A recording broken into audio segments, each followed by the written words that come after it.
Welcome, Greek U Nation, to episode number 642 of the Fraternity Foodie Podcast. I'm your host, Dr. Mike Ayalon, CEO of Greek University. I'm a speaker and an author. Our ninth book just came out. It's called From Letters to Leaders, The Legacy of Service. So I want you to go and pick up that book on Amazon today. We call these episodes the Fraternity Foodie Podcast because there is nothing like great food to bring college students together. Fun fact, in Jewish traditions, we often talk about Tikkun Olam, which literally means repairing or healing the world. AE Pi fraternity talks about it quite often. And taking that journey to repairing the world has never been more important than today. As fraternity and sorority members, we must increase our efforts on our campuses and in our communities to help those in need, those who are less fortunate than us, people who are hurting around the world. They need our support. The latest research from Cornell also says that it will make you a happier person in the process. So this is a really important thing for us to talk about today. Dr. Sharon Elefant, founder and CEO of the nonprofit Plug, consults with various individuals to form and incorporate 501c3 tax-exempt nonprofit organizations. So, Dr. Elefant specializes in supporting nonprofits to develop their organizational and administrative infrastructure, strategic vision, implementation plans, fund and growth development, and relationship cultivation. Additionally, she is adjunct faculty for Central Michigan University, Florida International University, and Pacific Oaks College, specializing in healthcare business curriculum, supporting academic excellence and student advising, mentoring and internship programs at the undergraduate and graduate level. Living by this concept of Tikkun Olam to repair the world, Dr. Sharon Elefant is an inclusive social justice advocate, an educator, and nonprofit leader with a proven track record of building, growing, and enhancing organizational and fund development efforts on both a national and global level. Her innovative approaches and excellent communication skills have allowed her to successfully align community programs with specific community needs through various program partnerships and collaborations. Welcome to the show, Dr. Sharon Elefant. Thank you. That was a great bio. Who wrote that? I mean, it must have been you. It's really, really well done, I have to say. It is an excellent bio, very nicely done. And I'm also a big fan of Central Michigan University. So That's where my they, doctorate's from. yeah, it's a fantastic school. We have incredible fraternity brothers. Shout out to the Sigma Pi guys at Central Michigan. You guys rock. I love it. And great football too. I've actually been to a number of football games on campus. And what? Ochocinco came from there too, I think, right? Yeah, there you Yep. go. Yep.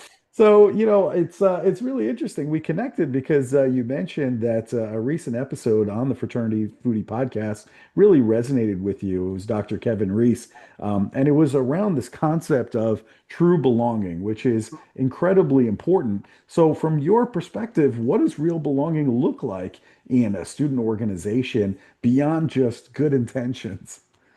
No, that's a really good question because I think that's like where the concept of nonprofits, fraternities, sororities, school life, whether you're in Greek life or not, can kind of come together.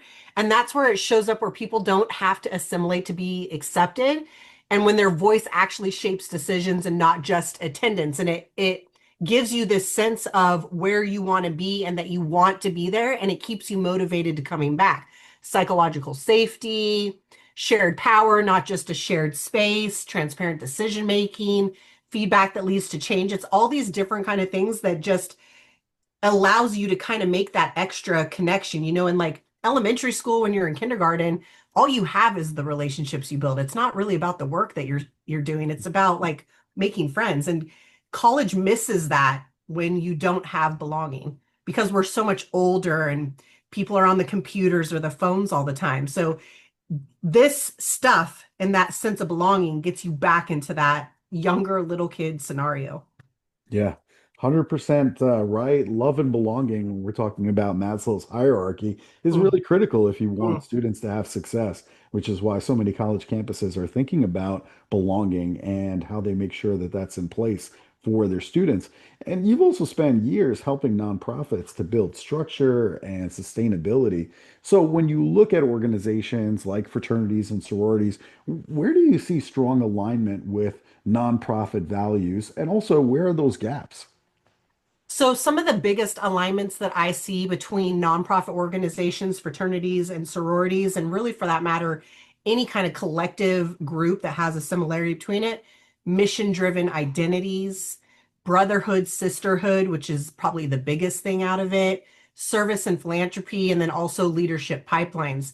That's all like major similarities, which is why you see so much connection between fraternities, sororities, and nonprofit organizations.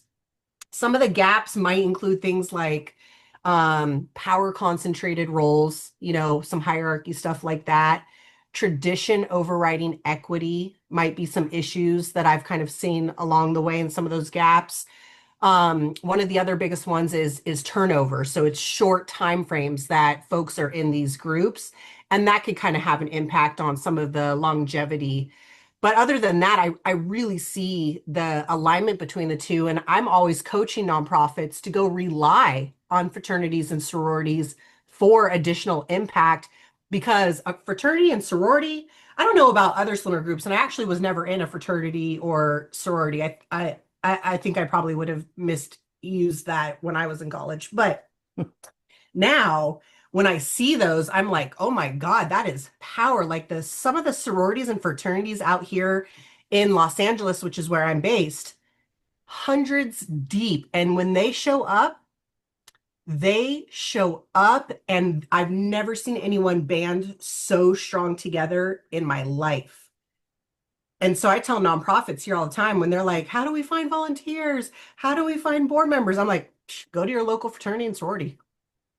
Yep, you're totally right about that. As some of these sorority chapters could easily get into the 300 or so, number, and fraternities can be quite large too. So you're right. I think they're perfectly aligned with these nonprofit organizations. And if you can find fraternities and sororities on a campus near you to help you out with your nonprofit, I tell you what, you're going to have some extremely capable hands and some very smart students that are going to help you to achieve your mission. So I think there's definitely some overlap there.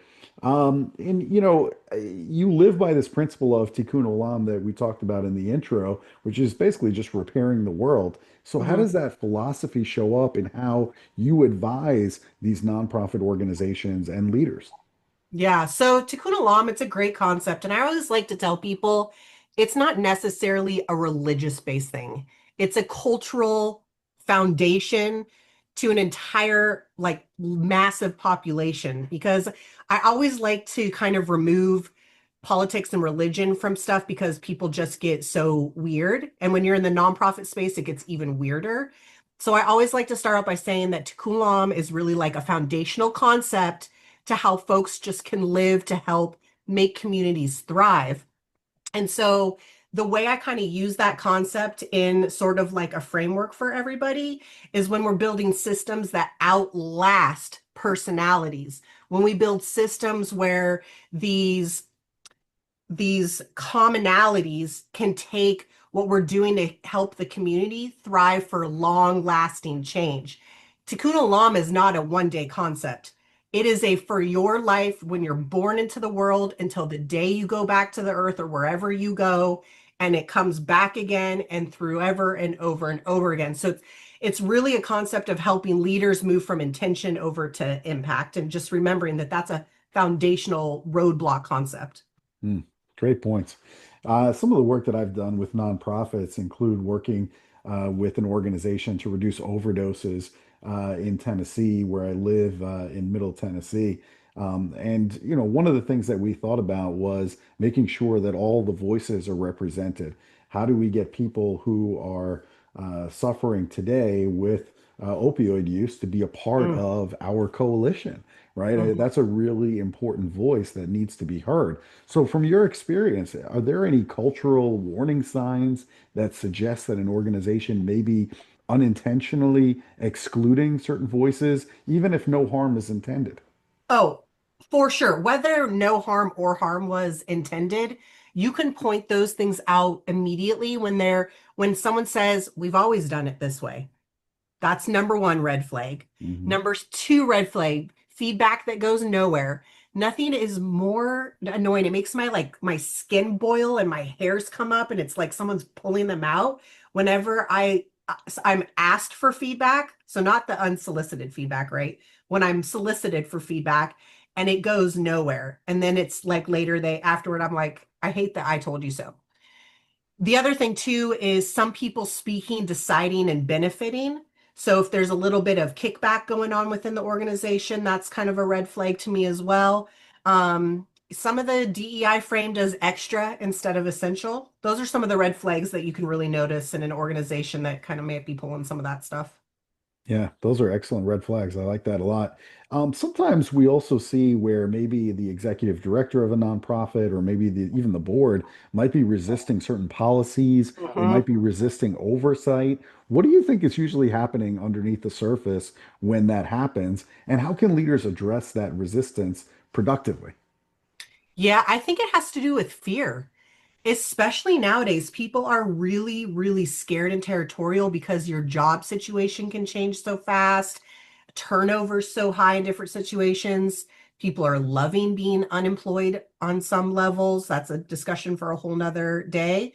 And some folks are just in such a competitive market. So I think what's happening is the fear of kind of losing control for some of the executive directors and other leadership out there, fear of being exposed, of anything. Maybe it's a skill set, maybe it's a personality trait. I don't know, who could be anything. And the fear of slowing things down. I have a client right now. They're a major, one of the most impactful clients and nonprofit organizations in Los Angeles. And the founders are scared of including other people in the board and bringing other high-powered leaders in because they're scared of just kind of being like put to the wayside. But a good leader puts better people around them than them themselves. Like if there's one thing I will thank myself for, and I'm learning this now because I'm leaving in a week to go on maternity leave, is I hired staff that are better than me. Mhm. And Mhm. I knew that was one quality and one piece of feedback someone gave me years ago is put better people around you. I'm sure you've heard this a bazillion times, put better people around you. And that's what I wanted because it's a representation of all of us. And so it's kind of like a mindset, right? Just trying to get some of these other executive directors and these nonprofit founders to allow people that can enhance them and make their nonprofit look good and be more impactful. And it all kind of goes hand in hand. So resistance is kind of like it's often like a signal. It's not really like a problem, but people are just scared. Yeah, I've seen that as well. And with every nonprofit I've ever worked with, I've always tried to surround myself with people that are much smarter than I am. And even in my business today at Greek University, I've done the same thing. I think it's really important to have smart minds around you and also diverse perspectives. I think is super Mm, important too, because they see all the blind spots that I can't see as a leader. So I'm counting on them to point them out and be like, Mike, have you thought about this? Have you thought about that? And sometimes it's things that I've never even thought about. And I'm like, oh my God, thank goodness that you're here. And yeah. these are things I wouldn't have caught if I didn't put those smarter people around me. You know, the other thing that I think about too with student organizations is there's a lot of turnover there in student organizations. Typically, they're in these roles for a year as Yeah. president of their organization, and then they have elections, and then, it's all gone. So you work with organizations that are focused on long-term sustainability. I'm wondering how the student listeners who are listening right now, how do they shift from a one-year mindset to a legacy mindset? Yeah. So the way I best think about that is legacy leadership means stewarding something that you won't personally benefit from. You will not care if you're there 1 month, 8 months, 14 months, if you're just trying to steward impact And if you're not personally getting a benefit, like your intention isn't to personally get a benefit from it. And then you kind of let that go out the door and you've got to know. And even I tell nonprofit founders too, and I tell them treat stuff like they're a student where they know they may not be there for a year or two, or they know that life's going to happen. The second I found out I was pregnant, I was like, oh shit, I got to make some changes. I'm the bottleneck at my own company. And so this was a mindset I personally had to go through. So I understand what students are feeling when they're like, is this going to work after I'm gone? What did I inherit and what am I improving, or am I going to make it worse? So it's sort of like you just have to put your big girl panties on, and you got to make that decision to help put processes and procedures in place. You got to make sure there's an SOP. Someone needs to be able to come in tomorrow and be able to replicate that role. And the fact that that's the legacy that you're leaving is that your role is replicable with metrics and impact. You'll think about it forever. I'll never forget this job I had back in I think it was like 2012 or 2013, and I created an SOP for a welcome home project for veterans where they would go to a thrift store, pick out all their furniture for free, and it would get they would the thrift store would actually bring the furniture to their new housing project. Mhm. Still to this day, it is going on. And I remember when I was leaving that job, I was like, oh my God, like no one's going to remember me. No one's going to remember this infrastructure that I built. And I had to get over it. To this day, 10 plus years later, hey, Dr. Elephant, are you the one that did that welcome home project with the couches that came in? And I'm like, oh my God. And it's a still running impactful program. So when you create an infrastructure that's replicable and impactful, people don't forget, and you just have to get over that. You just have to let it go.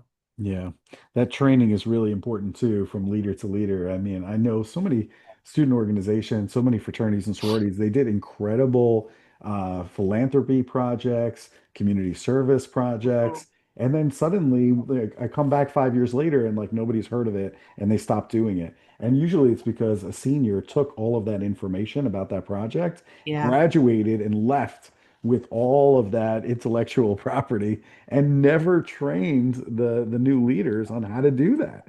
I think about a flower sale that we've done in our fraternity, and one year it just disappeared for Valentine's Day, and it was a huge fundraiser for us where we delivered flowers on campus. And boy, oh boy, I was like, man, that all of that information just graduated and left.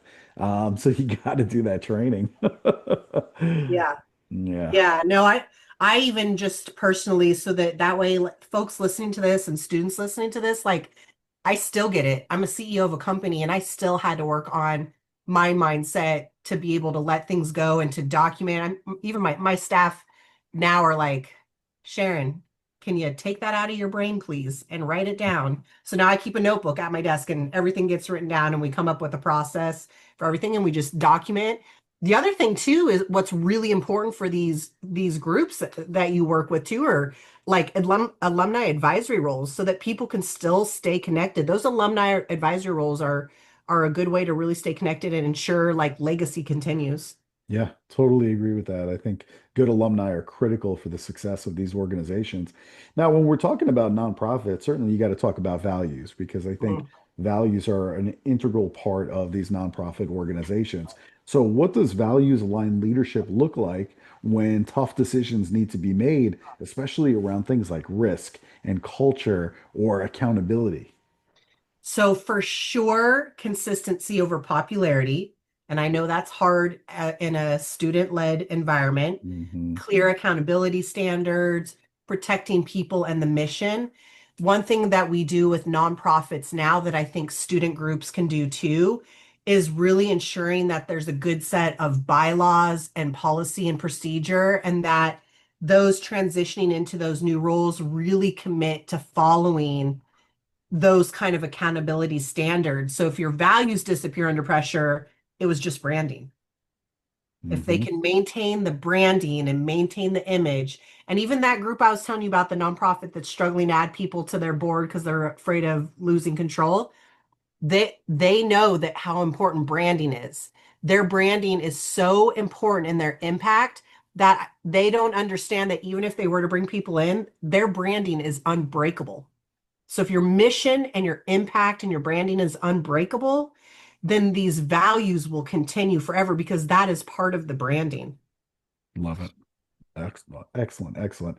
So, if a fraternity or sorority chapter is listening right now and they want to partner more intentionally with nonprofits or community organizations, what do you think they should prioritize in order to ensure that these relationships are ethical, they're impactful, and they're sustainable over a long period of time?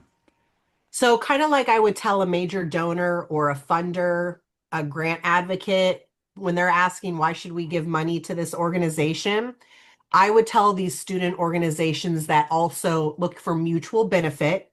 So you don't just go support any nonprofit just because of convenience or what's going on. You pick a nonprofit to partner with that's in alignment with the mission of your student group.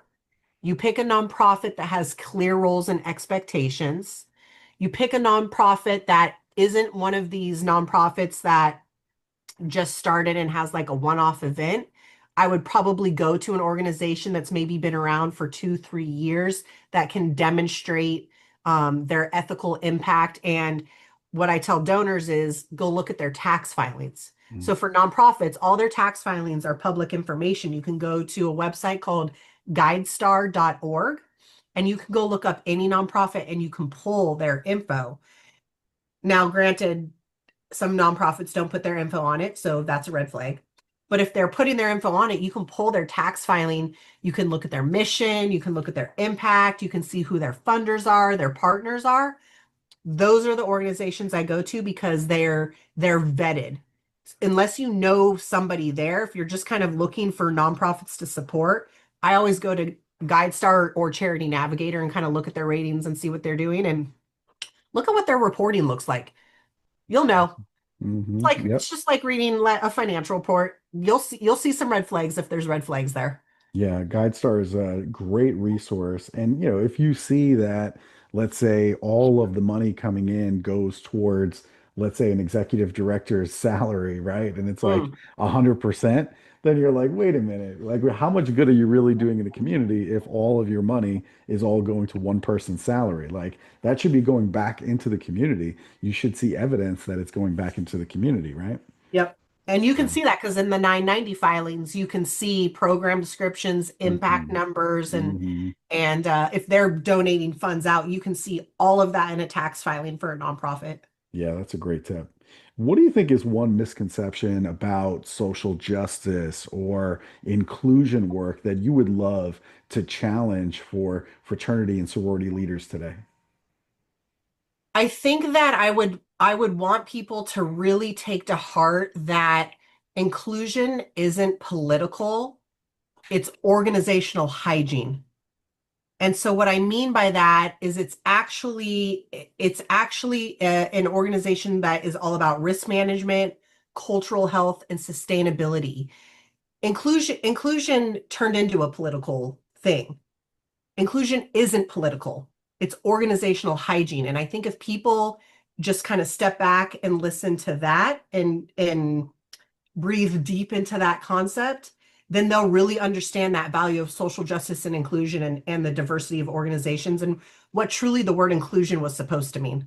Yeah, you're so right. Somehow it just got hijacked and it became this political term.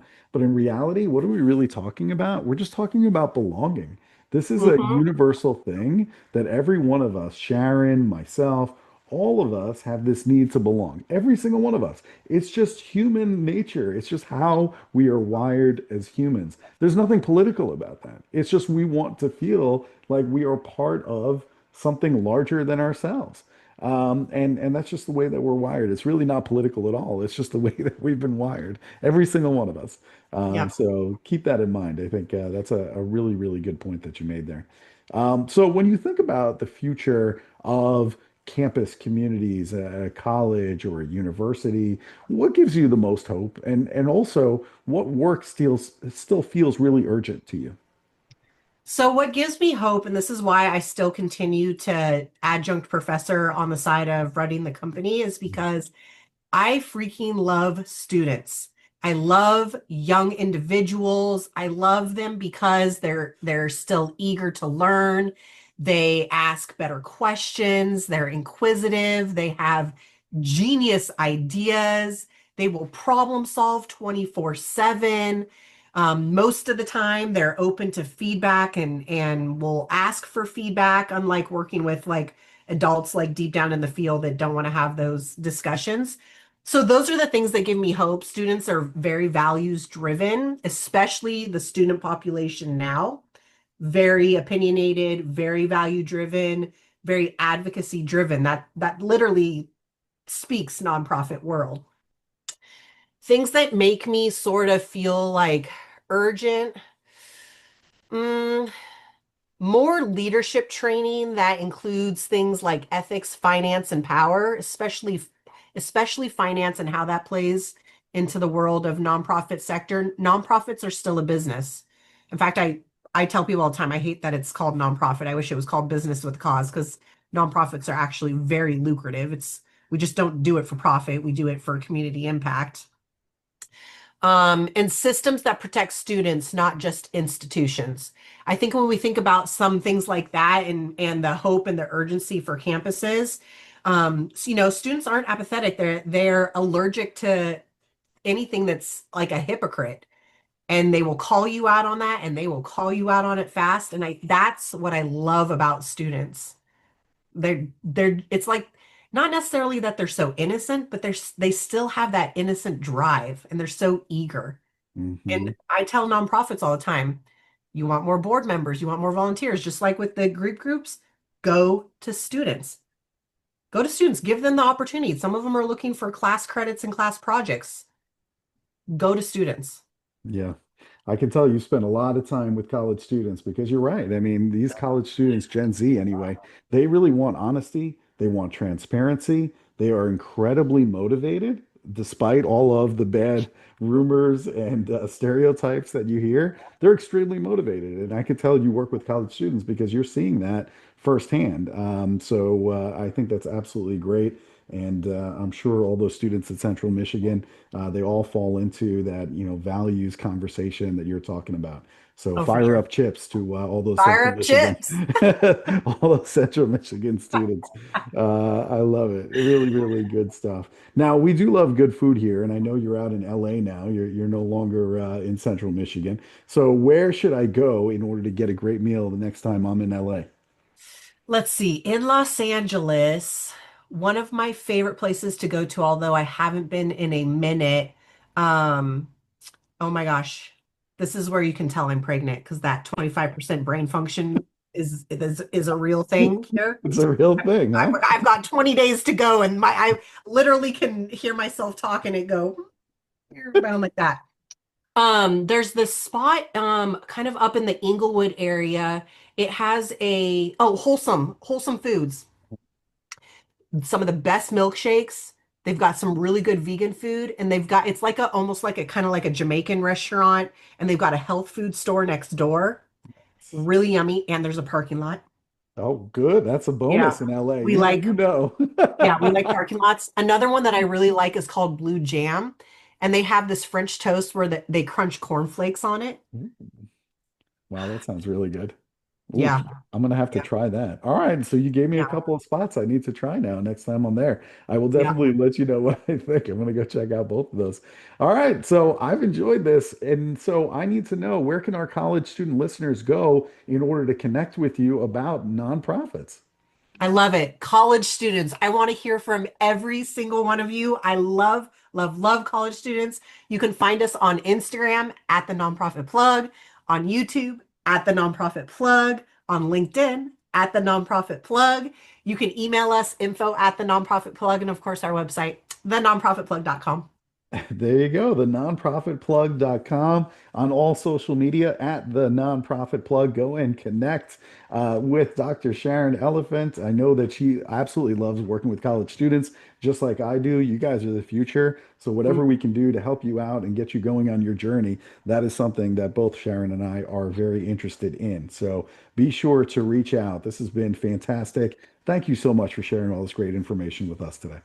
Thank you, Mike. I appreciate it. You got it. And to our students, if you learned something today from Dr. Sharon Elephant, I want you to share this episode with your chapter, drop it in a group chat, share it on social media. You never know who needs to hear this information today. Thanks so much for joining us. We'll see you on the next episode of the Fraternity Foodie Podcast. Bye for now.